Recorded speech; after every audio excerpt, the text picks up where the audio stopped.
Let's get more now on President Trump's first State of the Union address, now less than 3 hours away. Joining us from Capitol Hill is Bloomberg chief Washington correspondent Kevin Cirilli, who is with a special guest. Kevin. Thank you. We're here with Senator Tillis. Okay, just under 3 hours until the big speech tonight. What are you going to be looking for? I'm looking for a recap on the economy, how regulatory reform and how tax reform is really beginning to stimulate job creation, putting more money in people's paychecks. Moving then on to immigration. I think that's an opportunity for the president to really bring the parties together and have us unify on something that makes sense for border security and for the DACA population. And then something I'm very excited about is his plans on infrastructure, taking a look at roads, bridges, or I should say broadband, all the kinds of things that fit into infrastructure that we desperately need for this century. In terms of infrastructure, the president just returning from Davos, where, Senator, as you know, he was greeted with a warmer reception than perhaps many had anticipated. And one of the things he talked about was using private investment as a means for potentially funding things like infrastructure. Talk to me about the importance of private capital in terms of expanding and growing the economy.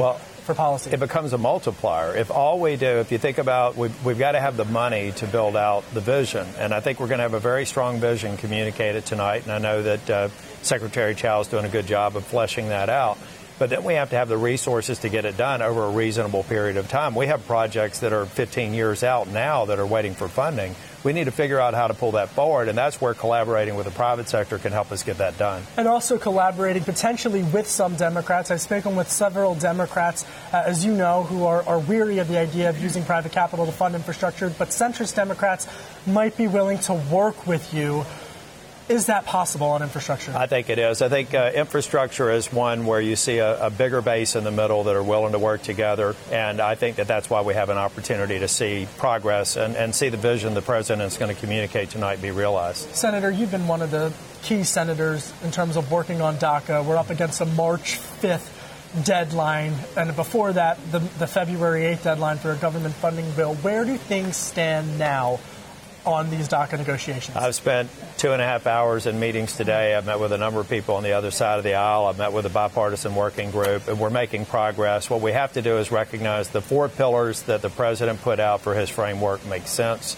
We needed to negotiate some of the details within it, the DACA population, a path to citizenship, border security that makes sense, that prevents future illegal immigration, the family reunification, the diversity lottery are the 4 pillars of his vision. I think he's got a common sense solution and something that should bring the parties together.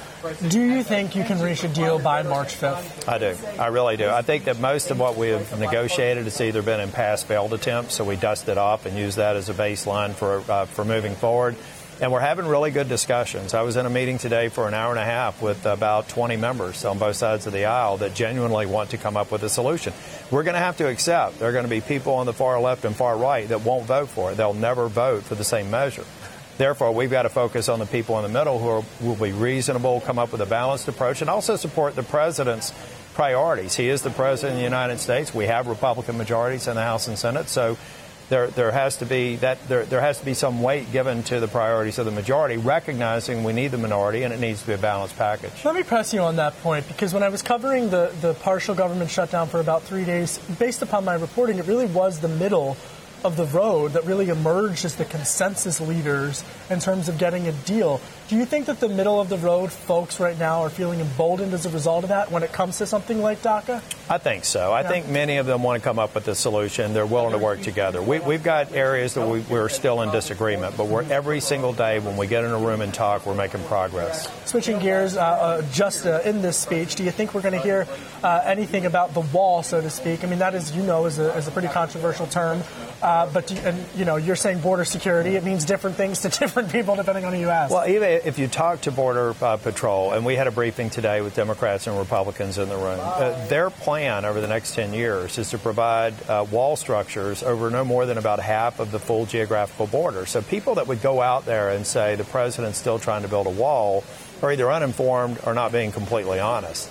This is where they make sense. You're saying the president is not trying to build a wall? I think the president would take issue with that. The president has said repeatedly, as late as 2 weeks ago when we were in the White House, that, look, it's not a long monolithic wall from the Pacific Ocean to the Gulf Coast. It's structures where they make sense. It's intelligence and personnel where it makes sense.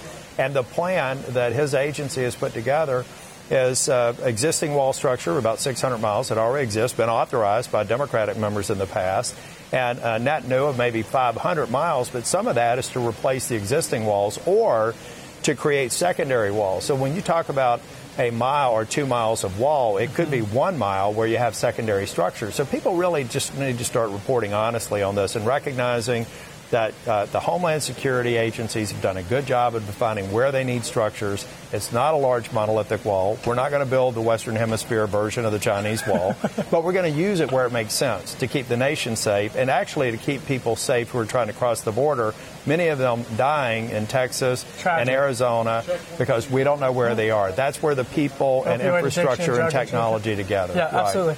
Let me ask, switching gears now on terms of deregulatory reform with financial, do you think we're going to hear anything tonight about potentially community banking regulatory relief or any type of reg relief for small businesses? Tax reform delivered, but what about banking regulatory relief? I think you'll hear him talk about the success that they've had. When they came in, they wanted for every new reg that came in, 2 or 3 had to go. They've actually posted far better results than that. For every 1 reg that's coming in, some 20 are being either revised or repealed. So we need to focus on that in the banking sector. I'm on the banking committee. We passed a bill out on a bipartisan basis, which is to give relief to community banks and regional banks. It makes sense. And the House already passed their version of the right. So, I mean, that's an example of where we can have really meaningful reform and the overreach that occurred in reaction to a legitimate crisis with Dodd-Frank and right-sizing it so that we're not preventing community banks from growing and regional banks from the banks that are not really engaged in activities that were a root cause of the crisis to let them continue to do what they do well. Yeah, do you think it was almost this one-size-fits-all prescription with Dodd-Frank that medium-sized, small-sized banks, Senator? They didn't think it through. I mean, honestly, they were to be fair, they were in the middle of a crisis. And but the reality is they didn't go back and say, do we really need by default to designate so many institutions as systemically important? Is there a way to do it? They're already regulated. I mean, even with the reforms we're talking about, there are mounds of regulations that these banks have to adhere to. And the Treasury has the opportunity to designate any of these banks as systemically important if the facts support it, but not just, as you said, a one-size-fits-all. Final question, just quickly. What's the timeline on that dereg relief? I think that we'll actually see that get chamber time because of the strong bipartisan support it had out of banking committee. I think if not in this quarter, the very first part of the next quarter. Copy that. All right, Senator Tillis, we thank you very much. Even though you're a Pats fan, I got to be honest, my Eagles are in the Super Bowl. Now, I'm a Panthers fan. I'm just not supporting your Eagles. I don't know how I feel about that. But you know what? Who says the media and lawmakers can't get along on the issue of the State of the Union?